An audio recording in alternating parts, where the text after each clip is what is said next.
আপনারা যদি অনলাইনে ভোটার কার্ড আবেদন করতে চান তাহলে আজকের ভিডিওটি আপনি কন্টিনিউ করতে পারেন। আজকের এই ভিডিওতে আমি দেখিয়ে দেব আপনারা ভোটার কার্ড অনলাইনের মাধ্যমে কীভাবে করবেন, যেটা আপনি নিজেই করতে পারবেন। নিজের বাড়িতে বসেই আপনার ফোনটা যে হাতে আছে সেই হাতের ফোনটা দিয়ে আপনি করতে পারবেন। শুধু আপনি নয়, আপনার পরিবারের কারোর যদি না ভোটার কার্ড হয়ে থাকে তো আপনি পরিবারেরও করতে পারবেন। তো কীভাবে করবেন আজকের এই ভিডিওতে বিস্তারিত আলোচনা করছি এবং আপনাদেরকে দেখিয়েও দিচ্ছি। তো ভিডিওটি কোনো জায়গায় স্কিপ করেন না। সবার ফার্স্ট আপনি ক্রোম ব্রাউজারে আসবেন অথবা যে কোনো একটা ব্রাউজারে আসলেন, তারপরে এখানে সার্চ করবেন eci.net। এখানে একটা সার্চ করবেন এবং এখানে বলি, এখানে যদি মোবাইল দিয়ে করেন তাহলে আপনি ডেস্কটপ সাইজ করে নেবেন, আর যদি মোবাইল দিয়ে তাও অসুবিধা হয় তাহলে আপনি নেক্সট ভিডিওতে আমি দেখিয়ে দেবো। তারপরে এখানে ভোটার সার্ভিস বলে যে অপশনটা আছে, ভোটার সার্ভিস অপশন আপনি ক্লিক করবেন এবং এখানে ভোটার রেজিস্ট্রেশন ফর্ম এই জায়গাটা ক্লিক করবেন। এটা ক্লিক করার পর এই যে দেখতে পাচ্ছেন ফর্ম 6, এইখানে আপনি ক্লিক করবেন একবারে প্রথম কার্ডটায়, যেটা নিউ ভোটার রেজিস্ট্রেশন বলে অপশন আছে। এই যে দেখতে পাচ্ছেন ভোটার কার্ডের নতুনভাবে রেজিস্ট্রেশন করার জন্য আপনি এখানে ক্লিক করতে হবে। এখানে ক্লিক করার পর আপনার সবার ফার্স্টে কি স্টেটটা সিলেক্ট করতে হবে। স্টেটটা সিলেক্ট করে নিলেন, তারপরে এখানে আপনার ডিস্ট্রিক্টটা সিলেক্ট করবেন। ডিস্ট্রিক্টটা সিলেক্ট করা হয়ে গেলে আপনি কি করবেন, নিচে চলে আসবেন এবং আপনার অ্যাসেম্বলির নামটা এখানে সিলেক্ট করবেন, অর্থাৎ আপনার ব্লকের নামটা এখানে সিলেক্ট করে নিলেন। ব্লকের নামটা সিলেক্ট করে নেওয়ার পর এখানে দেখবেন এখন আর এমনি হচ্ছে না, এটা আধার কার্ডের মাধ্যমে করতে হবে। সেজন্য দেখুন এই যে নিচে কিন্তু আপনার এখানে সমস্তটা দিয়ে দিয়েছে এবং আপনার সংসদ নাম্বারটা উপরে দিয়ে দেবে। দেখতে পাচ্ছেন এখানে আধার কার্ডের জন্যই কিন্তু এটা আপনি আধার কার্ড দিয়ে কিন্তু করতে হবে, আধার কার্ড ছাড়া কিন্তু এটা করতে পারবেন না। তারপর নেক্সটে ক্লিক করবেন। নেক্সটে ক্লিক করার পর আপনার এখানে ফার্স্ট নেম আপনার যেটা হবে, ফার্স্ট নেমটা এখানে দিবেন এবং এখানে আপনার টাইটেলটা বসিয়ে দিবেন। দেখুন এখানে ফার্স্ট নেম যখন আপনি লিখবেন, দেখবেন এখানে আপনি যখন ইংলিশ লিখবেন আপনার সাইডে যে ঘরটা আছে অর্থাৎ নিচের ঘরে অটোমেটিক কিন্তু এটা বাংলায় ফিল হবে। তো দেখুন এখানে বাংলায় ভুল আসতে পারে, তো তার জন্য আপনি কি করবেন, এই দেখতে পাচ্ছেন এখানে কিবোর্ডের অপশন আছে। তো আপনি কিবোর্ডের অপশন থেকে কিন্তু এটা আপনি ম্যানুয়ালি এটা চেঞ্জ করতে পারেন। তো দেখুন এইভাবে আপনি এটা তো চেঞ্জ করে নিতে পারেন। আর তারপরে এখানে আপনার কি করতে হবে, এখানে ফটো আপলোড করতে হবে, যেটা সাইজ হতে হবে আপনার 4.5 সেমি ইন্টু আপনার হতে হবে 3.5 সেমি। এখানে ছবিটা হতে হবে আপনার 2 MBর মধ্যে, যেটা জেপিইজি ফরম্যাটে হতে হবে। তো আপনি এখানে একটা ফটো আপলোড করলেন, এখানে সাইজের অপশান দেখবেন আপনাকে দেবে, তারপর আপনি নেক্সটে ক্লিক করে দেবেন। নেক্সটে ক্লিক করার পর এখানে আপনার গার্জেনের ডিটেলসটা এখানে আপনার দিতে হবে, অর্থাৎ আপনার লিগাল গার্জেন যে আছে। আপনার যদি মা থাকে তাহলে মা, এবং যদি বাবা থাকে তো বাবা। তো বাবার সবার ক্ষেত্রে বাবাই হবে, আর কারো ক্ষেত্রে হাজব্যান্ড হবে, তো আপনি হাজব্যান্ড দিতে পারেন। তারপরে দেখো আমি বলবো এখানে ফাদার্স আপনি দেন আপাতত, তার কারণ হচ্ছে আপনি নিজেই তো অ্যাপ্লাই করছেন আপনার পরিবারের জন্য। আর নেক্সট ভিডিওতে আপনার ওয়াইফদের কীভাবে অ্যাপ্লাই করতে সেটা আমি দেখিয়ে দেবো। এখানে আপনার কি করবেন, দেখুন নামটা আবার সেমভাবে যেটা আপনি নিজের নামটা সিলেক্ট করেন ওইভাবে কিন্তু ড্রপ ডাউন থেকে কিন্তু এটা আপনার বাংলার নেমটাও কিন্তু সিলেক্ট করে নিতে পারেন। তারপর নেক্সটে ক্লিক করবেন। নেক্সটে ক্লিক করার পর এখানে আপনার এখানে সেলফ যে অপশানটা আছে, সেলফের অপশানে একটা ক্লিক করে আপনি এখানে আপনার যে মোবাইল নাম্বারটা অর্থাৎ আপনার মোবাইল নাম্বারটা আপনি দিবেন, অথবা আপনার পরিবারের মোবাইল নাম্বার আপনি এখানে দিতে পারেন। এখানে আপনার মোবাইল নাম্বারটা দিলেন, আর সেই সঙ্গে দেখুন ইমেলের অপশান আছে, তো আপনি ইমেলটা দিবেন।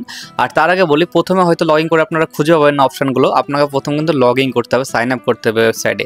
তারপরে এখানে আপনি ইমেল আইডিটা, সবাইকে বলবো একটু মন দিয়ে শুনবেন, ইমেল আইডিটা আপনি দিয়ে রাখবেন, তার কারণ পরবর্তীতে কোনো যদি ভোটার কার্ড ডাউনলোড করতে চান বা আদার্স কোনো কাজে কিন্তু অবশ্যই কিন্তু ইমেল আইডিটা কিন্তু খুবই গুরুত্বপূর্ণ হয়। তারপরে আপনি নেক্সটে ক্লিক করবেন। এখানে নেক্সটে ক্লিক করার পর এখানে আপনার আধার ডিটেলসটা দিতে হবে, এখানে আধার কার্ডের ডিটেলসটা দেবেন। আধার কার্ডে না থাকলে আপনি ওখানে ওই অপশানটা সিলেক্ট করতে পারেন, ওকে, এই অপশানটা সিলেক্ট করতে পারেন। তো আপনি আধার কার্ডের নাম্বারটা বসে দিলেন, আবার নেক্সট করবেন। নেক্সট করার পর আপনার এখানে যার আবেদন করছেন, অর্থাৎ যদি আপনি নিজে করেন তাহলে আপনি মেল না ফিমেল যে কোনো একটা সিলেক্ট করে নেবেন, যেটা আপনার ক্ষেত্রে যেটা আছে আপনি নেক্সট করবেন। তারপর নেক্সটে ক্লিক করার পর আপনার এখানে কি চাইছে, আপনার ডেট অফ বার্থ। আপনার ডেট অফ বার্থটা আপনার ডেট অফ বার্থটা এখানে সিলেক্ট করে নেবেন। আর সিলেক্ট করার পর এখানে দেখতে পাচ্ছেন এখানে আপনি ডেট অফ বার্থ সিলেক্ট করবেন, আর আপনি এবার লিখতে পারেন, অথবা আপনি ওই যে ক্যালেন্ডারের অপশান আছে আপনি সাইডে দেখতে পারবেন, এখানে ক্যালেন্ডারের অপশান আছে, তো আপনি ক্যালেন্ডারের থেকে কিন্তু আপনি সিলেক্ট করতে পারেন। তারপরে এখানে আপনার সিলেক্ট করা হয়ে গেলে একটা কথা বলি, এখানে আপনার এমন একটা ডকুমেন্ট আপলোড করবেন, সেই ডকুমেন্টে যেন আপনার ডেট অফ বার্থ উল্লেখ থাকে। আধার কার্ডটা এখানে আপলোড করা অতটা সুবিধার হবে না, আধার কার্ডটা আপনি আপলোড বাদে এখানে অন্য একটা ডকুমেন্ট আপলোড করবেন, যেমন প্যান কার্ড হতে পারে বা আপনার জন্ম সার্টিফিকেট। যদি জন্ম সার্টিফিকেট থাকে, বার্থ সার্টিফিকেট, তাহলে তো আপনার ভালোই হলো, কোনো সমস্যা নেই। আপনি এখানে এই যে সিলেক্ট ডকুমেন্ট বলে অপশানটা আছে, সিলেক্ট ডকুমেন্টটা আপনি ক্লিক করবেন। তারপরে এখানে অপশান পাবেন, আপনি প্যান কার্ড পাবেন, ড্রাইভিং লাইসেন্স পাবেন, এছাড়াও দেখুন অনেক কিছু পেয়ে যাবেন আপনি, যেটা আপনার ক্ষেত্রে যেটা আছে সেটা আপনি সিলেক্ট করবেন। সিলেক্ট করার পর আপনি নেক্সটে ক্লিক করবেন। আপনার এটা হয়ে গেলে তো আমি এখানে বলবো সবাইকে বার্থ সার্টিফিকেট যদি থাকে তো আপনার বার্থ সার্টিফিকেট দিয়েই করেন, আর যদি না থাকে তাহলে প্যান কার্ড অথবা আপনার এখানে আপনি যেটা ডকুমেন্ট এখানে দিবেন সেটা ডকুমেন্টটা সিলেক্ট করবেন। তারপরে এখানে ডকুমেন্টটা আপলোড করতে হবে আপনাকে, যে ডকুমেন্টটা আপনি সিলেক্ট করলেন। ধরুন আপনি আধার কার্ড সিলেক্ট করেছেন, কিন্তু আধার কার্ড তো এখানে ম্যান্ডেটরি না, আপনি আধার কার্ড দিবেন না। বার্থ সার্টিফিকেট সিলেক্ট করেছেন, বার্থ সার্টিফিকেট আপনি স্ক্যান করলেন, স্ক্যান করার পর এটা আপনি 2 MBর মধ্যে জেপিজি অথবা PDF ফরম্যাটে কি করলেন, ওটাকে ফাইলটাকে রেডি করলেন, তারপরে এখানে আপলোড করলেন। আপলোড করার পর আপনাদেরকে কি করতে হবে, এই যে নেক্সট বাটনে ক্লিক করে দেবেন সিম্পল হবে। তারপরে এখানে আপনার এখানে বিল্ডিং নাম্বারটা এখানে দিয়ে দিবেন। বিল্ডিং নাম্বার দেখবেন আপনার যদি না থাকে তাহলে দেখবেন আপনার বাবার ভোটার কার্ডে বা আপনার মার ভোটার কার্ডে কিন্তু আপনার দেওয়া থাকবে, দেখবেন আপনার একটা নাম্বার দেওয়া থাকবে যেটা হচ্ছে এন দিয়ে শুরু হয়, বা আপনার দেখবেন আপনার ক্ষেত্রে কি দিয়ে শুরু হয়, আমাদের এখানে কিন্তু এন দিয়ে বেশিরভাগ শুরু হয়। আপনি এখানে দিয়ে দিবেন, ওখানে বসিয়ে দিবেন। তারপরে দেখবেন আপনার স্টেটটা এখানে সিলেক্ট করতে বলবে, এছাড়া তো আপনার ভিলেজটা দিয়ে দিবেন। ভিলেজ দেওয়ার পর দেখবেন নিচে সব বাংলা নাম আসবে। যদি বাংলা নাম আসার যদি কোনো প্রবলেম হয়, যদি বানান ভুল থাকে, তাহলে আপনার নিজে কিন্তু এই ক্যালেন্ডার অপশনটা যেভাবে আপনার নাম সিলেক্ট করছিলেন ওইভাবে কিন্তু আপনি করতে পারেন।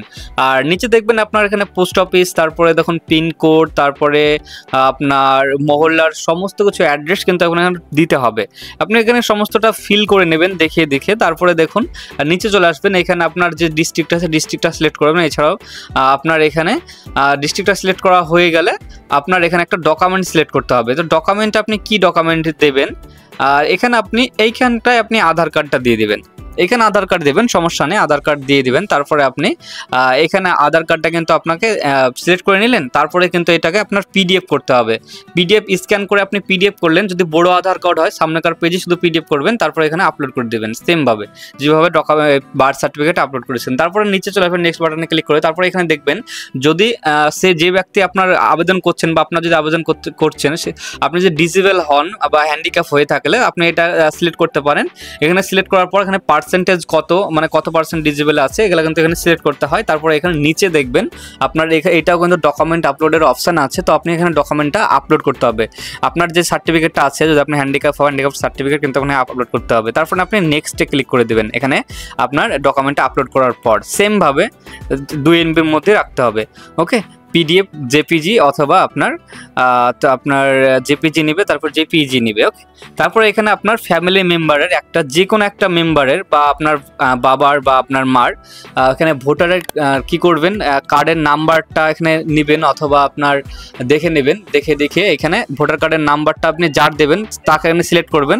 তারপরে কিন্তু ভোটার কার্ডের নাম্বারটা এখানে দিতে হবে, এছাড়াও তার নামটা এখানে দিতে হবে যে ব্যক্তির আপনি দিচ্ছেন। তারপরে আপনি এই যে নেক্সট অপশান আছে সেই নেক্সট অপশানে আপনি ক্লিক করবেন। আর নেক্সট অপশানে ক্লিক করার পর আপনাকে নিচে নিয়ে চলে আসবেন। আর নিচে নিয়ে আসার পর দেখবেন এখানে একটা আপনার অপশান আসবে, সেটা হচ্ছে আপনাকে এবার ডিক্লারেশন দিতে হবে। ওকে, তো দেখবেন আপনি এভাবে এগুলো সিলেক্ট করে নেবেন। আপনার মায়ের নাম এগুলো আপনি তো সিলেক্ট করে নিতে পারবেন আশা করছি, যার দিবেন ডকুমেন্ট। তো এখানে আপনি বলবো যে গার্জেনের আপনি সিলেক্ট করেছিলেন নাম, সেই গার্জেনের আপনার এখানে কি করবেন নামটা এবং আপনার রিলেশন কি আছে এটা কিন্তু এখানে সিলেক্ট করে নেবেন। তারপরে কিন্তু আপনি নেক্সটে ক্লিক করে দেবেন। এখানে এপিক নাম্বারটা দিবেন, তারপর নেক্সটে ক্লিক করবেন। ওকে, নেক্সটে ক্লিক করার পর আপনার এখানে ডিক্লারেশন দিতে হবে, যেটা বলছিলাম। ডিক্লারেশনে কি দিবেন, এখানে ভিলেজের জায়গায় আপনি ভিলেজটা দিবেন এবং আপনার স্টেটের জায়গায় আপনার স্টেটটা এখানে সিলেক্ট করে নেবেন। আপনার ওয়েস্ট বেঙ্গল যদি হয় তাহলে ওয়েস্ট বেঙ্গল সিলেক্ট করে নেবেন। তারপরে ডিস্ট্রিক্টের জায়গায় আপনার এখানে ডিস্ট্রিক্টটা সিলেক্ট করে নেবেন। তারপরে এখানে ডিস্ট্রিক্ট আপনার সিলেক্ট করা হয়ে গেলে নিচে একটা অপশান আছে, যেটা হচ্ছে এখানে বলছে যে আপনি এখানে কতদিন ধরে বসবাস করছেন, আপনি যে অ্যাড্রেসটা দিয়েছেন সেই অ্যাড্রেসে আপনি কতদিন ধরে বসবাস করছেন। যদি আপনি এখানে জন্ম থেকেই বসবাস করেন তাহলে কি করবেন, দেখুন জন্ম থেকে বসবাস করলে আপনার জন্মের মাসটা এবং এখানে সালটা দিতে হবে। আর দেখা যাচ্ছে যে আপনি কোনো জায়গায় উঠে এসেছেন, তারপরে ঘর বাড়ি করেছেন, আর তারপরে এখানে যে আপনি বসবাস করছেন, তাহলে কিন্তু সেই ডেটটা লাগবে, যে ডেটটা আপনি উঠে এসেছেন সেই ডেটটা লাগবে। আর যদি আপনার জন্মের হয় তাহলে বলেই দিলাম আপনার জন্মের মাসটা আর আপনার এখানে সালটা দিয়ে দিবেন। তারপরে কিন্তু এখানে এটা হয়ে যাবে। তারপরে দেখবেন আপনি নিচে আসবেন, নিচে আসার পর আরও কয়েকটা আপনার অপশান আছে। আপনি এখান থেকে এই যে ক্যালেন্ডার অপশানে ক্লিক করে কিন্তু এটা সিলেক্ট করতে পারেন। তারপরে দেখুন এটা সিলেক্ট করা হয়ে গেলে নিচে চলে আসবেন। নিচে আসার পর এখানে প্লেসটা দিতে হবে, আপনি কোথা থেকে এটা আবেদন করতে যাচ্ছেন। তো এটা আপনি ব্লকের নামই দিয়ে দিবেন, সাধারণত ব্লকের নামই দিতে হয়। তো আপনি ব্লকের নাম দিতে পারেন অথবা ডিস্ট্রিক্টের নাম দিতে পারেন, কোনো সমস্যা নেই। তারপরে আপনি এখানে নামটা দিয়ে দেওয়া হয়ে গেলে আপনি নেক্সটে ক্লিক করবেন। নেক্সটে ক্লিক করা হয়ে গেলে আপনার এখানে এই যে ক্যাপচারটা দিচ্ছে, আপনার এই ক্যাপচারটা দেখে ফিল করে আপনার সেন্ড ওটিপি করবেন। সেন্ড ওটিপি আপনার কোন নম্বরে ওটিপি যাবে, আপনি যে নাম্বারটা এখন দিলেন যে ব্যক্তির আবেদন করছেন সেলফের সিলেক্ট করে যে নাম্বারটা দিয়েছেন সেই নাম্বারটা এখানে সেন্ড ওটিপি করবেন। ওটিপিটা সেন্ড হবে এবং আপনার মোবাইলে যাবে। মোবাইলে যাওয়ার পর আপনার দেখে কিন্তু ওটিপিটা সবার ফার্স্ট কিন্তু এটা আপনি ফিল করে দেবেন। ওকে, তো তখন সেন্ড ওটিপিতে ক্লিক করে দিলেন। ওটিপি ক্লিক করার পর এটা হয়ে যাবে। তারপর আপনি সাবমিট করবেন। সাবমিট করার পর এখানে দেখবেন আপনার ফর্মটা প্রিভিউ হবে। আপনার ফুল ফর্ম আপনি দেখতে পাবেন যে আপনি কী কী ফিল আপ করেছেন। যদি কোনো ভুল থাকে তো আপনার এডিট অপশান আছে, আপনি এডিট করতে পারেন। অথবা যদি আপনার এডিট করার না প্রয়োজন হয় তাহলে এবার কিন্তু আপনাকে ই সাইন করতে হবে। আধার কার্ডের এখন নেই, ভোটার কার্ডের নতুন নিয়ম আছে, সেটা হচ্ছে আধার কার্ড দিয়ে ই সাইন করতে হবে। তো ই সাইনটা কীভাবে করবো? দেখুন, ই সাইনটা করা কোনো ঝামেলার বিষয় নয়। আপনি দেখতে পাচ্ছেন যে ই সাইন অ্যান্ড সাবমিট বলে অপশন আছে। তো ই সাইন অ্যান্ড সাবমিটে ক্লিক করবেন, তারপর ইয়েস করবেন। ইয়েস করার পর আপনার দেখবেন এখানে আপনার নতুন আরেকটা পেজে নিয়ে আসবে। এখানে দেখতে পাচ্ছেন আর সিওর, এটা ফর্মটা কিন্তু সাবমিট হয়ে গেল। ঠিক আছে, আপনি সাবমিট করার পর এখানে আপনার চলে আসবে এখানে আধার নাম্বার। তো এখানে আধার কার্ডের নাম্বার যদি আপনার থাকে তো আধার কার্ডের নাম্বারটা এখানে সিলেক্ট করবেন। আর আধার যদি ডকুমেন্টস আধার, তো আধার নাম্বারটা সিলেক্ট করার পর সেন্ড ওটিপি করবেন। ওটিপিটা এখানে ইনপুট করবেন। তারপরে কিন্তু নিচে দেখবেন আপনার ওটিপিটা ইনপুট করার পরে যে দেখতে পাচ্ছেন এখানে ছোট্ট একটা নিচে একটা টিক চিহ্ন দিতে হবে, যেটা হচ্ছে ডিক্লারেশনের জায়গায়। এখানে টিক চিহ্ন দেওয়ার পর আপনি টিক চিহ্ন দিলেন। তারপরে দেখবেন নিচে সাবমিট অপশান পাবেন। তো সাবমিট অপশানে ক্লিক করবেন।